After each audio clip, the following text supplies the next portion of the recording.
Hello, and welcome to the 1984 show. This is going to be one of our 5 under 10 segments, 5 stories in hopefully under 10 minutes. These segments are focused on 5 recent news stories that you may or may not have seen that pertain to your God-given rights to life, liberty, and the pursuit of happiness. Today's stories were actually chosen due to the theme that they share in common, and that is the outcome of the upcoming 2020 U.S. presidential election.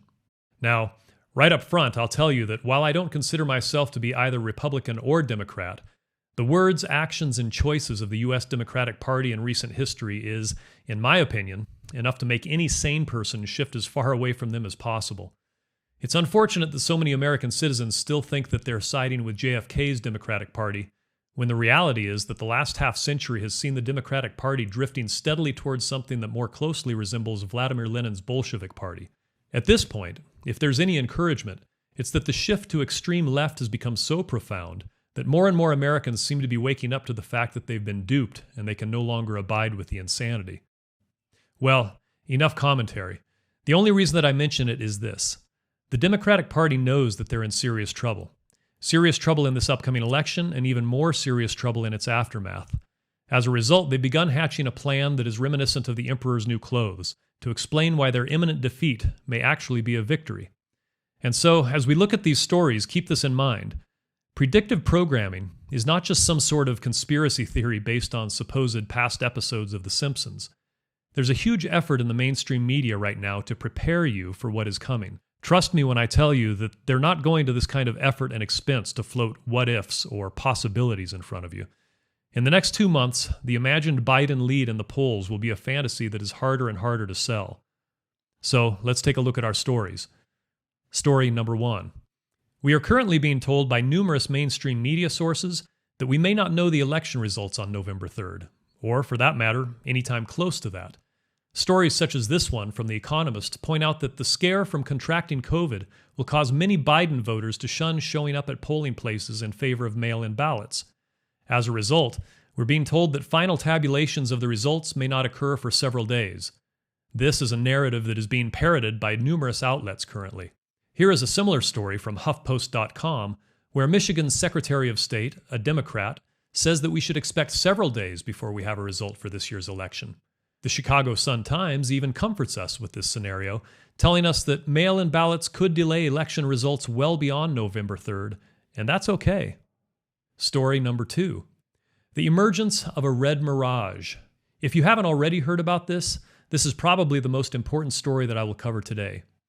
Hawkfish, a U.S. political data and technology agency founded and funded by Michael Bloomberg, which works to support the Democratic Party, released their projection of what they are terming the red mirage. The summation of this prediction by Hawkfish is that they expect we may see what appears to be a Trump lead in electoral votes come the evening of November 3rd, but that this may be misleading due to the vast number of Biden mail-in ballots that we're told to expect. Hawkfish CEO Josh Mendelson even goes so far as to say that what may appear to be a Trump landslide victory on November 3rd may change to a Biden victory within a week or so once all of the mail-in ballots are counted.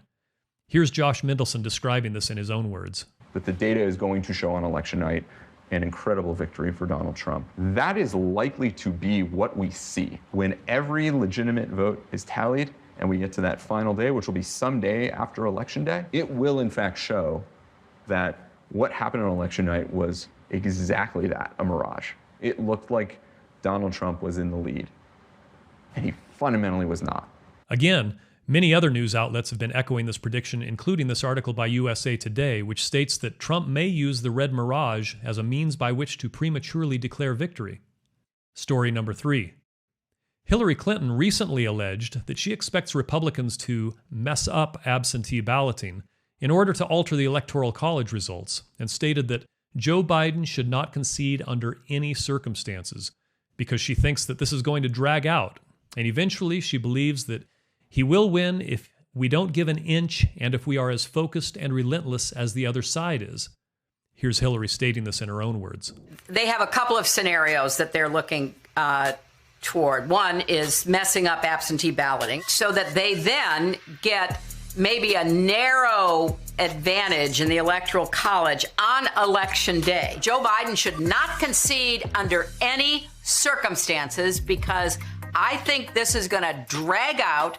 And eventually, I do believe he will win if we don't give an inch and if we are as focused and relentless as the other side is. Now, for story number 4, Mark Zuckerberg, founder and CEO of Facebook, has stated that he will not allow any candidate to declare victory before the results are in. In an innocent little misdirect, the Business Insider actually deviated from Zuckerberg's statement by adding Trump's name to their headline to match their own narrative. Zuckerberg has said, "If any candidate or campaign tries to declare victory before the results are in, we'll add a label to their post, educating that official results are not yet in and directing people to the official results." The measures, Zuckerberg said, are intended to connect people with authoritative information and fight misinformation. Now, I'm not sure if anyone out there still trusts Facebook's fact-checking ability, but I'll leave that to you to decide. And lastly, story number 5 has to do with this Newsweek article that states that the campaign group Stand Up for America is calling for Americans to be prepared to mobilize if Trump refuses the election results. In a statement, Stand Up America founder and president Sean Eldridge said that Trump's refusal to say whether he would accept the results of the 2020 election shows he has no respect for the rule of law. I find this to be a rather ironic statement from the left, who has condoned the behavior of the mostly peaceful protesters in Minneapolis, Portland, Seattle, and Kenosha, where the smoke from the city's embers is still rising. Eldridge went on and said, "For 5 years, Trump has sought to undermine our elections again and again, from soliciting foreign interference to making baseless claims about voter fraud to lying about the results of the 2016 election. The American people must be prepared to mobilize if Trump refuses to concede, and we will be prepared to meet the moment if he does." Now, folks, believe me, I try not to jump to conclusions or connect dots that shouldn't be connected. But when I read all of these articles together, the vast majority of which are coming from extremely biased sources, which is to say, those who have dubious motives at best, here's the recap that I understand is being presented to the American populace right now. Number 1, there's no way that you are going to know on November 3rd who won the election. It's going to take at least a week or longer. Number 2, due to the red Mirage, it might actually look like Trump has won a landslide victory, but don't trust that information. The real results are forthcoming in a week or so. Number 3, Hillary Clinton has already told us that the Republicans are trying to, quote-unquote, mess up the absentee balloting, and Joe Biden should not concede under any circumstances. Think about that for a minute. The left is accusing Trump of not honoring the rule of law if he doesn't honor election results, something that, at this point, is pure conjecture, while at the same time encouraging their own candidate to do that very thing. Do not concede under any circumstances.